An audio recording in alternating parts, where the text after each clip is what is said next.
Hii ni MTV Online inayokutangazia kutoka mjini Goma, Kivu Kaskazini Mashariki mwa Jamhuri ya Kidemokrasia ya Kongo, ikiwa ni Alhamisi ya Aprili 24 mwaka 2025. Tumaini langu ikiwa mzima wa afya. Mimi ni Tryphon Odas, ni ikiwa hapa mjini Kigoma, magharibi mwa Tanzania. Ungana nami tena jioni hii katika taarifa yetu ya habari, na tulionao siku ya leo ni pamoja na serikali ya Kinshasa na waasi wa M23 wamekubali kuendelea na mazungumzo ya kutafuta amani na usalama mashariki mwa Kongo. Kwani tangu hiyo vita ilianza, hiyo inakuwa mkutano ya kwanza yenye government ya Kongo na M23 wanafanya na wanatosha communique. Shirika ya kutetea haki za binadamu mjini Kinshasa yamelalamikia ukiukwaji wa haki za binadamu unaotekelezwa na vyombo vya usalama vya serikali kuwakamata wanaharakati. Kwani haki za binadamu zinazidi kuzorota sana katika DRC, na zaidi kunakuwa hii plenye iko flagra iko ya mbaya sana. Hayo ni machache kati ya yale mengi tulionayo, msikilizaji na mtazamaji wetu wa MTV. Kwa niaba ya wote utakaowasikia, karibu.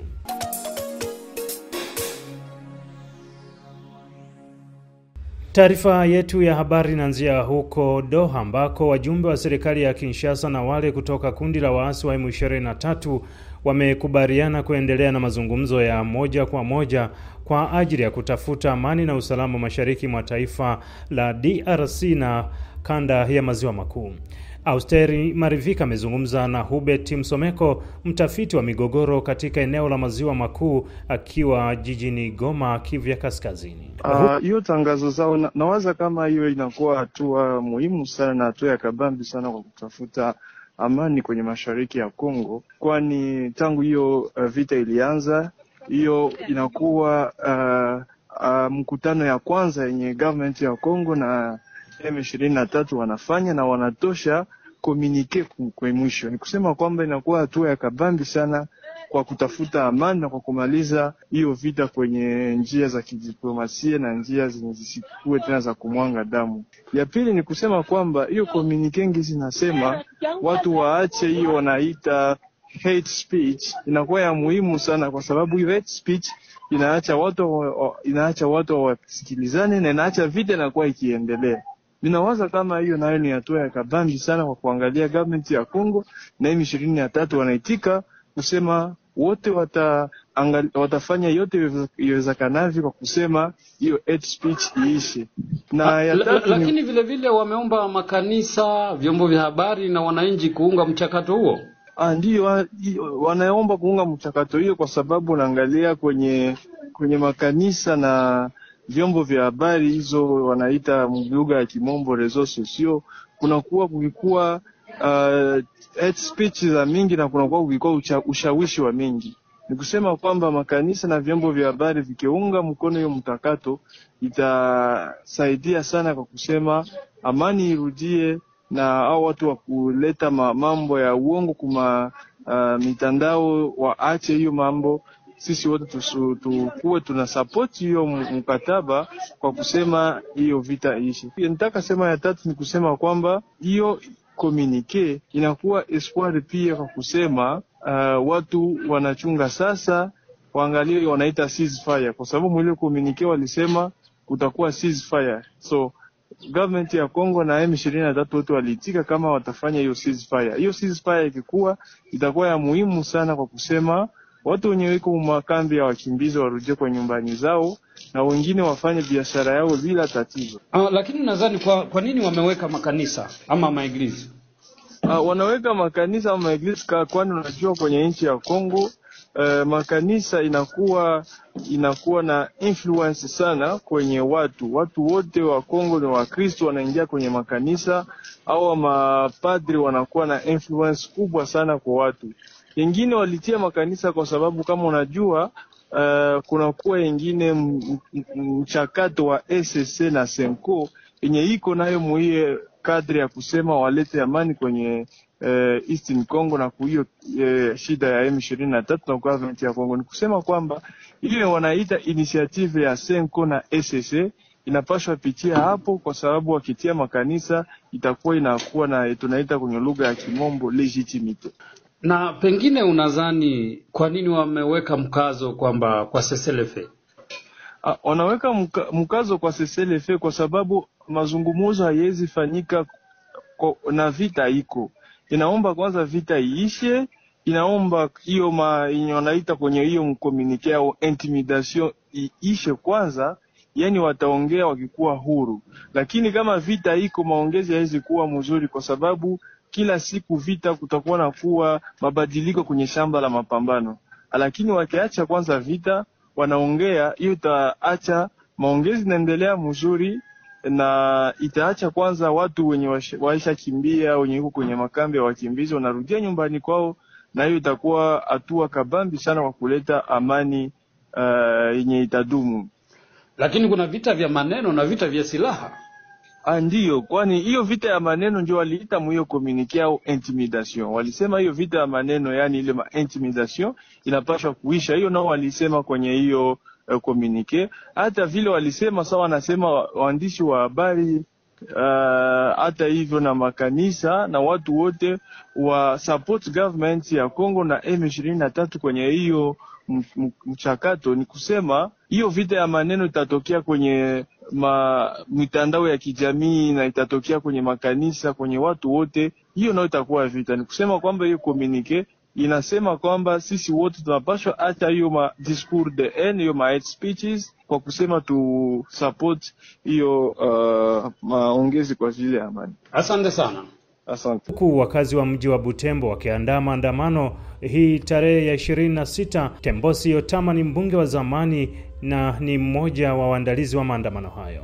Ndiyo, tunaandaa maandamano hapa mjini Butembo ni kwa sababu ya kuungana na kwa kupinga hiyo matatizo ama mateso ambayo ndugu zetu wanaelewa kipata huko kwenye eneo ambayo M23 inaongoza. Lengo la hiyo maandamano ni nini? Tunaomba government ya Kongo iweze kuwatosha ndugu zetu ndani ya hiyo mateso ambayo wanaelewa kupitia kila siku kicha.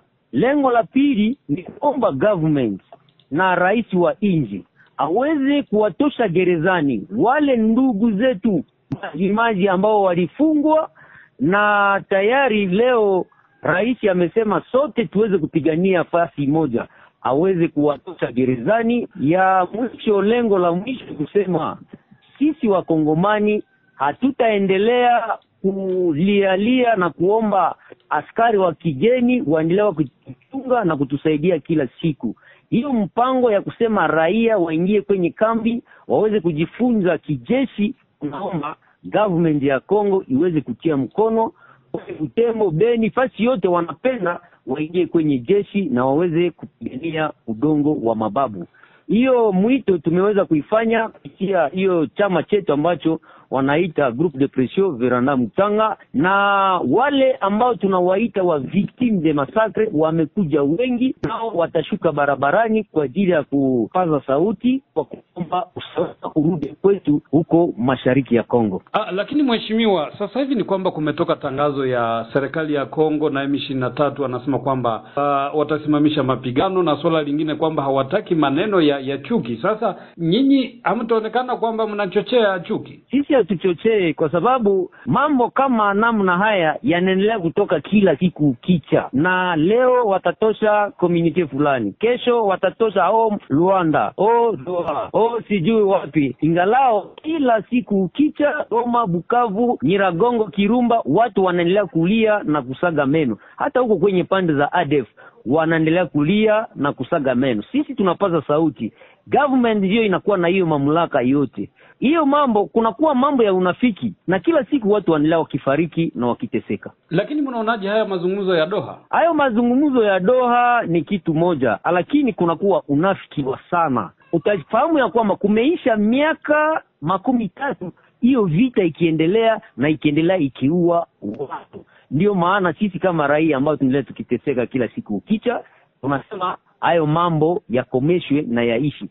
Sisi kama raia wa Kongo wa mashariki ya kati, mashariki ya Kongo, nasi ni watu sherti government huko pande ya uwezo waweze kutusikilia huruma, na ni droit yetu kuishi ndani ya usalama. Mheshimiwa, tumesikia vile vile unasema kuhusu wazalendo. Tulikuwa tumesema izunguka kwenye gereza Butembo, Beni, sijui Angenga, Makala, kunajaa ndugu zetu wengi ambao wamefungwa kwa kusema tu ni majimaji. Hata rais wa muhula uliopita aliwafunga vijana wengi kwa kusema wao ni majimaji, mouvement insurrectionnel, wale ambao hawana makosa, na walifunga kwa kuweza kusema tu ni majimaji. Tunaamini ya kwamba rais wa Kongo tunamuomba afanye grâce présidentielle, watoke gerezani nao wakuje wapigane na wale ambao wanaoendelea kupigana kwa ajili ya udongo wa mababu. Nafasi yao sio kwenye gereza. Tumeona ukihamasisha watu kuingia katika wazalendo na kwenda kwenye mafunzo Nyaleke. Je, umeanza mafunzo? Hiyo mpango ulikuwa umeanza tayari, na nia moja ya maandamano ambayo tunafanya ni kuomba government uweze kushindilia hiyo mpango, kwa sababu ilianza,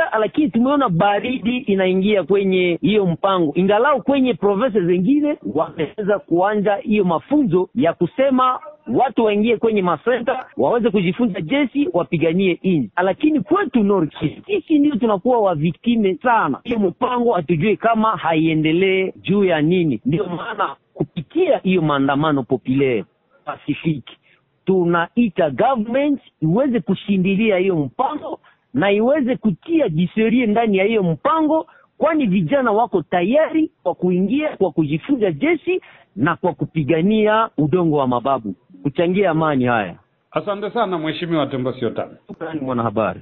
Tukitoka Butembo tunakwenda mjini Beni ambako shirika la PDDRCS limeomba wapiganaji wanaoshikilia silaha kusalimisha silaha zao na kujiunga na mchakato wa amani. Hasani Chawere yuko mjini Beni na ripoti zaidi. Shirika la PDDRCS latangaza kuanzisha mchakato ya kuwapa vitambulisho watu waliokubali kusalimisha silaha zao kwa hiari mjini na wilayani Beni, Kivu Kaskazini, mashariki mwa DR Congo. Akizungumza na wanahabari mjini Beni, Omar Kavota, naibu kiongozi wa shirika la PDDRCS wilayani Beni na Lubero, asema kwa sasa serikali kupitia shirika lao itaanzisha mchakato muhimu wa kuwapa vitambulisho watu wote wakifuata utaratibu wa kusalimisha silaha zao na kukubali kurudi katika maisha ya kawaida, yaani kurudi katika jamii, wengi kutoka makundi mbalimbali inayoshikilia silaha kinyume na sheria. Tunapenda kuwaarifu wale ambao walikuwa wapiganaji wa zamani, wale ambao tayari wameshajisalimisha kwa PDDRCS, ambao walikuwa wanachunga karte zao za demobilisation, ya kuwa muda umefika. Mheshimiwa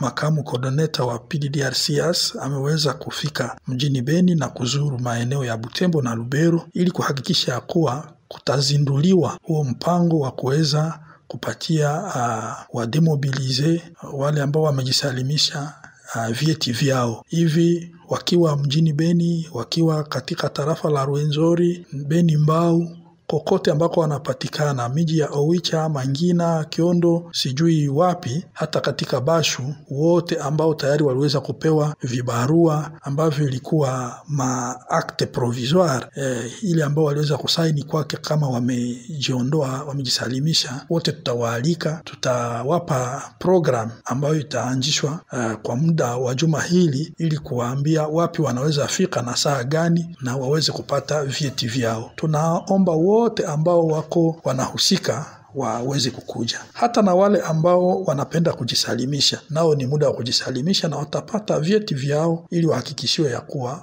tayari wameweza kujisalimisha kabisa. Ni zaidi ya miaka miwili sasa taasisi ya serikali inayoshindikiza amani na usalama nchini DR Congo, PDDRCS, ilianza kazi yake katika mikoa mbalimbali kuhamasisha watu wenye silaha kusalimisha silaha zao na kuingia katika mchakato wa amani na usalama. Wakati huo jeshi la serikali ya Jamhuri ya Kidemokrasia ya Kongo FARDC laomba makundi yote inayoshikilia silaha kusalimisha silaha zao kwa shirika la PDDRCS kwa haraka na waasi wa M23 kuondoka katika eneo wanazozidhibiti. Huku wapiganaji wazalendo wakisema kwa sasa ni vigumu kusalimisha silaha zao kwani hadi ardhi yao yaendelea kuvamiwa. Wakizungumza na idhaa hii, shirika za kiraia zikisema hatua hiyo itakuwa ngumu kwa sasa iwapo M23 haijaanza kusalimisha silaha zao. Jeremy Asani Kiawere, MTV Beni. Na tuelekee huko Kinshasa ambako mashirika ya kiraia nchini Jamhuri ya Kidemokrasia ya Kinshasa yenye makao makuu yake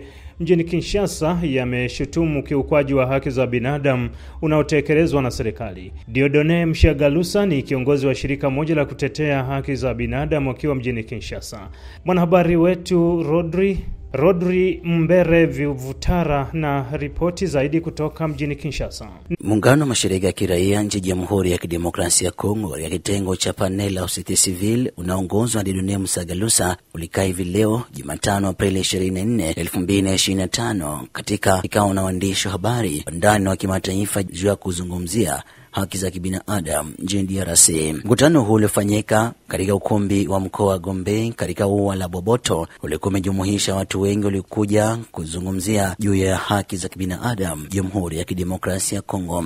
Kwenye mkutano huo, utekaji nyara wa wakili Medan Palankoi Lacroix ulizungumziwa, huku mashirika ya kiraia ikilaani jinsi huduma za usalama zilizomteka mtu huyo. Ndio muungano wa shirika la haki za binadamu nchini Kongo imekutanana, kwani haki za binadamu zinazidi kuzorota sana katika DRC, na zaidi kunakuwa hii plenye iko flagrant iko ya mbaya sana kuona avoka kwa kazi zake wamemchukua, na hii organe inaitwa Conseil National ya Cyber Defense imefunga mtu, imefika kwenye ofisi yake, wamemchukua, wamemsekestre, wamemdetenir, wamenyang'anya pasiporo yake, wamemweka baada ya mwezi mzima na nusu bila kumjulisha wamemfunga kwa nini. Kwa hiyo tumeona kama ni maneno isiyokuwa halali.